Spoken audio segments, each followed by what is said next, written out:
नमस्कार किसान भाइयों, कैसे हैं? आशा करता हूँ मस्त होंगे। जब भी हम कोई भी फसल लगाते हैं, चाहे हम टीपी कर रहे हों, चाहे आप डायरेक्ट सीड लगा रहे हों, इसके बाद एक आपको सजेशन दिया जाता है अधिकतर कि यार हमें हुमिक एसिड का इस्तेमाल करना चाहिए, माइक्रोराइजा का इस्तेमाल करना चाहिए। लेकिन कब, क्यों और कैसे, ये सवाल आपके मन में हमेशा रहता है।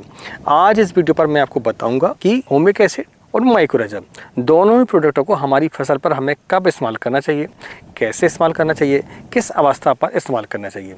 हमने ये टमाटर की फसल 2 एकड़ पर लगाई हुई है, साहू वैरायटी सिंजेंटा कंपनी की, और अब इस पर हमें हुमिक एसिड और माइक्रोराइजा का इस्तेमाल करना है।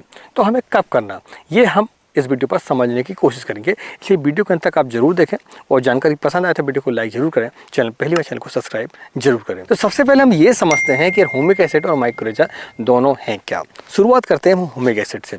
तो हुमिक एसिड एक प्रकार का खनिज पदार्थ कह सकते हैं हम, जो कि चट्टानों से निकाला जाता है।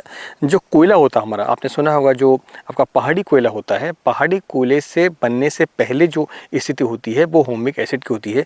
वैसे ही निकाला जाता है हुमिक एसिड को चट्टानों से। बड़े बड़े जो जंगले होते हैं, पुराने जंगल जो होते हैं, वहाँ से हुमिक एसिड या चट्टानों से या नदियों के जो किनारे होते हैं, वहाँ से जो हुमिक एसिड को निकाला जाता है, वह एक प्रकार का जो है खनिज तत्व कह सकते हैं हम उसको। और यह जो होता है जीवाश्म होता है, यानी कि जो हजारों साल पहले जो जीव मरे हुए होते हैं या चाहे आपके पेड़ पौधे हों, जो गल जाते हैं, सड़ जाते हैं, इसके बाद जो हुमिक एसिड का रूप ले लेते हैं। हुमिक एसिड अकेला नहीं निकलता है, हुमिक एसिड के साथ में फॉल्विक एसिड और हुमिन नाम का एक प्रोडक्ट और निकलता है। हुमिक एसिड और फॉल्विक एसिड, इन दोनों प्रोडक्टों को हम अपनी फसल पर इस्तेमाल करते हैं, हुमिन को हम इस्तेमाल नहीं करते हैं। अब बात आती है माइक्रोराइजा की। तो माइक्रोराइजा क्या होता है? एक प्रकार का फंगस है, लेकिन वह मित्र फंगस है और वह एक जीवित है, सजीव है वो। अब समझने वाली बात यह है कि हुमिक एसिड आपका निर्जीव हो गया और जो माइक्रोराइजा है वह जीवित फंगस हो गया। दोनों में यह मेजर डिफरेंस है। अब हम ये समझते हैं कि इनके फायदे क्या हैं हमारी फसल पर। जब भी हम इनका इस्तेमाल करते हैं तो हमें फायदे क्या है, क्योंकि फायदा अगर नहीं होंगे तो हम डालेंगे क्यों। तो फायदे में अगर हम देखें तो हुमिक एसिड क्या काम करता है? वह एक प्रकार का ऑर्गेनिक है, जड़ों के जो व्हाइट रूट होते हैं उनको बढ़ाने में मदद करता है और जो भी पोषक तत्व पहले से पड़े होते हैं उनको अपटेक कराने में मदद करता है, एक निश्चित पीएच मान पर। अब बात ये आती है कि माइक्रोराइजा क्या करता है। तो माइक्रोराइजा की अगर हम देखें तो माइक्रोराइजा एक प्रकार का जीवित फंगस है। यह क्या काम करता है? वाइट रूट्स को बढ़ाने में मदद करता है। जो हमारे पौधों की जड़ें होती हैं, जड़ों के साथ वह एक प्रकार से लिपट जाता है, सहजीवी संबंध बनाकर जो है वाइट रूट्स को बढ़ाता है और साथ में जो पोषक तत्व पहले से अपटेक नहीं हुए होते हैं, मान लीजिए आपने पिछले साल आपने डीएपी डाला था, फास्फोरस डाला था, आपने जिंक डाला था, फास्फोरस जो भी डाला था आपने, वह जो है ज़मीन पर पड़ा हुआ है, लेकिन उससे पौधा जो है अपटेक नहीं कर पा रहा है। तो उसे अपटेक कराने का जो काम है वह माइक्रोराइजा करता है वाइट रूट के जरिए। दोनों इस तरीके से काम ये करते हैं। कोई भी फसल लगा रहे हो, चाहे गेहूँ क्यों ना हो, मक्का क्यों ना हो, टमाटर क्यों ना हो, मिर्च क्यों ना हो, ये सभी फसलों पर हमें हुमिक एसिड और माइक्रोराइजा का इस्तेमाल करना चाहिए। शुरुआती अवस्था पर हुमिक एसिड का इस्तेमाल हम कब करते हैं? जबकि हमारी फसल 10 से 12 दिनों की हो गई हो, चाहे अंकुरण के बाद का समय हो और चाहे फिर टीपी करने का बाद का समय हो। जैसे कि हमने इसकी टीपी 5 तारीख को की है, तो हम लगभग 15 तारीख के बाद इसमें हुमिक एसिड का इस्तेमाल कर सकते हैं। हुमिक एसिड की जो मात्रा है 1 एकड़ पर लगभग 400 ग्राम हमें रखनी चाहिए।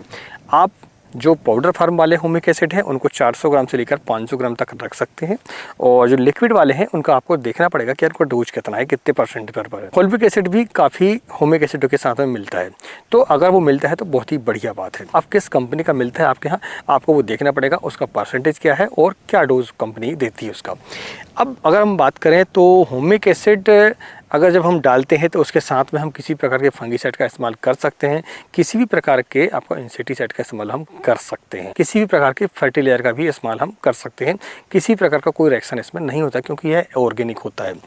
जब हम डालते हैं इसमें, तो जैसे कि हम मान लीजिए हम पहली ड्रिंचिंग जो है इसमें हम हुमिक एसिड की करेंगे, तो हुमिक एसिड के साथ हम क्या लेंगे, इसमें हम हुमिक एसिड की मात्रा 500 ग्राम ले लेंगे, साथ में हम 19 की मात्रा 1 kg ले सकते हैं या फिर 12/20 में हम ले सकते हैं। फंगीसाइड में अगर हम देखें तो जैसे टमाटर की फसल है, चाहे दूसरी फसल है, तो उनमें हमें एक कॉन्टैक्ट और एक सिस्टमेटिक का इस्तेमाल करना चाहिए। तो सिस्टमेटिक इनमें ठीक रहता है ड्रिंचिंग के लिए, लेकिन फिर भी रेडोमिल गोल्ड जो होता है, रेडोमिल गोल्ड जिसमें मेटलप्लेक्स प्लस मैंकोसेब होता है, उसका इस्तेमाल हम सिंजेंटा कंपनी के कर सकते हैं।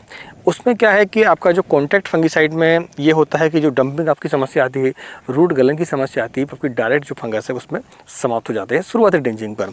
दूसरा ये कि पौधे पर जब सिस्टमेटिक फंगिसाइड पड़ता है जड़ों पर तो पौधा जो है पूरी तरीके से फंगस के प्रति लड़ने में सक्षम हो जाता है। इसके साथ हम चाहे तो इंसेक्टिसाइड का इस्तेमाल कर सकते हैं, जैसे कि आपका लीफ माइनर की समस्या आपकी फसल पर आती है या शुरुआती अवस्था पर जो इंसेक्ट आते हैं, थ्रिप्स है, वाइट फ्लाई है, माहो भी इस समय पर आती है, तो उसके लिए आप चाहे तो वॉल्यूम फ्लेक्सी का इस्तेमाल कर सकते हैं।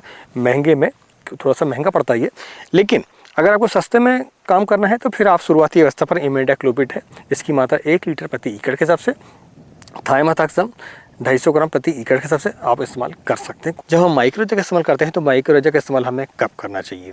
माइक्रोरेजा का इस्तेमाल आपको सबसे बड़ी ध्यान रखने वाली बात यह है कि माइक्रोरेजा का जब भी आप इस्तेमाल करने वाले हों तो उसके साथ में किसी भी प्रकार के फंगीसाइड का इस्तेमाल आप नहीं कर सकते हैं, चाहे फिर बायो फंगीसाइड हो और चाहे फिर वो रासायनिक फंगीसाइड हो। किसी भी प्रकार के फंगीसाइड का आपको साथ में इस्तेमाल नहीं करना है। तो जब आपकी फसल 15 दिनों से ऊपर की हो जाती हो तो उस समय पर आप माइक्रोरेजा का इस्तेमाल कर सकते हैं। ध्यान देने वाली बात यह है कि जैसे कि हमने आपको बताया फंगीसाइड साथ में इस्तेमाल नहीं करना है, लेकिन एक सावधानी और बरतनी है आपको कि कम से कम मान लीजिए आपने आज रेडोमिल गोल्ड का या अन्य फंगीसाइड का इस्तेमाल किया है, रोको वगैरह हम जैसे हम करते हैं नीचिंग में, तो उसके जो है कम से कम 8 दिनों के बाद आप माइक्रोरेजा का इस्तेमाल करें। और माइक्रोरेजा जब आप डाल रहे हों तो उसके 8 दिनों तक कम से कम दूसरे किसी फंगीसाइड का इस्तेमाल आप ज़मीनी स्तर पर ना करें। ये सबसे बड़ी सावधानी है इस पर।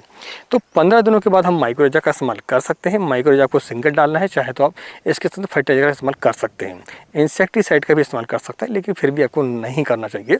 आप सिर्फ माइक्रोरेजा को डालें और माइक्रोरेजा की जो मात्रा है, जैसे कि नेचर डिप वगैरह आता है तो उसकी जो मात्रा कंपनी बोलती है कि 100 ग्राम आपको एकड़ पर लेना है पहली ड्रिंचिंग पर। इस तरीके से जो है आप माइक्रोरेजा और ह्यूमिक एसिड का इस्तेमाल कर सकते हैं अपनी फसल पर।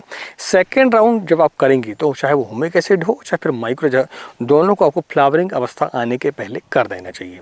मान लीजिए टमाटर की फसल है, आपकी हार्वेस्टिंग इस पर कंपनी जो क्लेम करती है 65 से 70 दिन में करती है, तो आपको जो माइक्रोरेजा है और ह्यूमिक एसिड की मात्रा है वो 50 दिन के लगभग 40 से लेकर 50 दिनों के बीच में आपको एक दूसरी ड्रिंचिंग इसमें कर देनी चाहिए।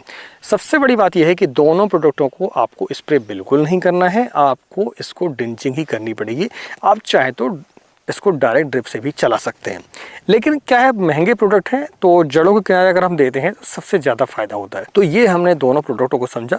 पहली ड्रिंचिंग हमारी 15 दिन के लगभग 10 से लेकर 15 दिन और दूसरी ड्रिंचिंग हमारे फ्लावर आने के पहले। क्योंकि जैसे मान लो खीरा की फसल है तो खीरा की फसल में आप ड्रिंचिंग करने को बैठेंगे 45 दिन तो आपकी फसल ही समाप्त हो जाती है, तो आपको उसको लगभग 25 से लेकर 30 दिनों के बीच में खीरे की फसल में करना चाहिए। जैसे ही उसकी फसल की उम्र हो उसके हिसाब से आपको करना चाहिए। जैसे फ्लावर जब भी आने वाले हो उसके उस समय पर आपको कर लेना चाहिए, चाहे वो ह्यूमिक एसिड हो और चाहे फिर वो माइक्रोरेजा हो।